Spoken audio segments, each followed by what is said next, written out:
Hello. You cited a list of statistics in your talk which you claim support the idea that illegal immigrants are dangerous or criminals. I cited a number of statistics that show that they commit federal crimes at a significantly higher rate than native-born Americans. Yeah. Okay.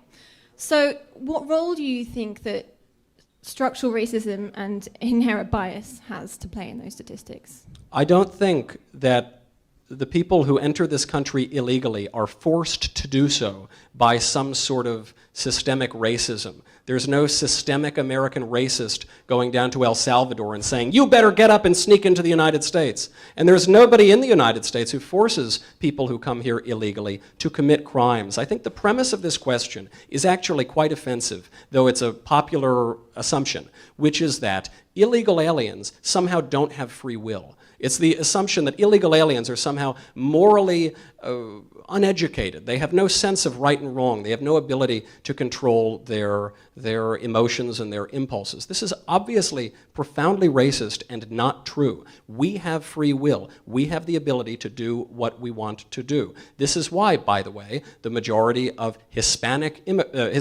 people in the United States and Hispanic voters oppose illegal immigration. The races are exactly the same. The ethnicity is exactly the same. The question of crime is different because race does not determine your criminality. That's not what I'm saying. I'm saying that people of color are more likely to be convicted of crimes unfairly than white people. They're more likely to commit certain crimes, that's true. I don't think that's because of their race. I think it's because of aspects of their free will and perhaps of culture. That's not true. I'm talking about... That is true. I mean, what I just said is true. I'm not quite sure where you're getting your statistics from, and you choose from to the federal government. You choose to interpret from them the in your... Bureau of Justice Statistics and can Department of Homeland Security. Can I talk? Is that well, okay? you said you didn't know where I got my statistics from, and I'm telling you where I get them from. Well, it would have been nice if you could have let me finish my sentence. Anyway, well, I was answering your question. You are using your statistics for your own political agenda, and that's your prerogative. I'm citing statistics because they're true. I'm talking about the fact that I'm faculty here. I also support our protester in the back. What do you support specifically? Do you think that anti-immigrant rhetoric is violent free speech? Yes, because of the reasons you think that speech is violence? No, I think that that's what that sign says. The conversation that you're having is oppressive. So I am oppressing people by what I'm doing. So I am exerting violence on people by my speech. That's what the sign says, and that's what you just said. It contributes to... And the protester is saying that's exactly what I'm doing, and she's saying that's exactly what her sign means. So that means that you, a faculty member at an American public university, paid for by taxpayer dollars, are conflating speech with violence. Yes. Speech can be violent. What you are saying contributes to systemic racism in this country. It means that my students of color are pulled over and accused of stealing a car when they did not.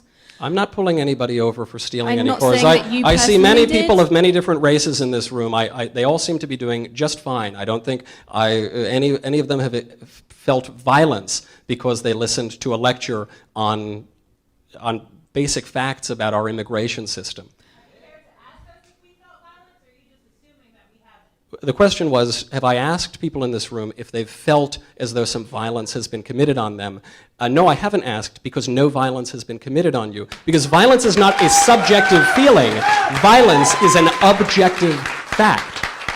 I can objectively gauge whether or not someone has become violent. The other day, I was at the University of Missouri, Kansas City. Some protester attacked me with some weird chemical. That was an objective act of violence. But somebody disagreeing with me, such as some people in this room are doing, are not committing violence on me. And I would say to you, as a faculty member at a taxpayer-funded university, this is the foundation of liberal education. If you cannot understand that there is a difference between speech and violence, you don't understand anything that undergirds the liberal arts or liberal education. And that is a real shame.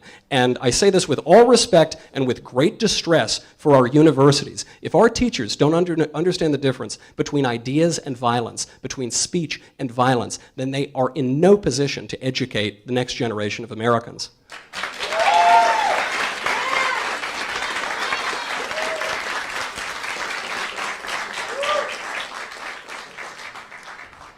I've been to art school for 8 years. I understand liberal arts extremely well. I am an artist, and I fully I don't think you do. I'm sure you've been to art school for 8 colleague years, over but you there do not is understand the holding up liberal a sign arts. which says "Disrupting speech is fascism." You are No, the sign says continually anti. Oh, disrupting me. that one, disrupting speech. Yeah. But yes, See, you understand? Yes, You these get people it? who are yelling are disrupting my speech, and You're I agree, it's interrupting me. fascism. You're interrupting me, and I think that you need to look up violence in the dictionary or expand your idea of violence. Hold on, I'll look it up right now. Hold on. Hold on a second. Let me look it up. Let's see. Violence definition. Hold on.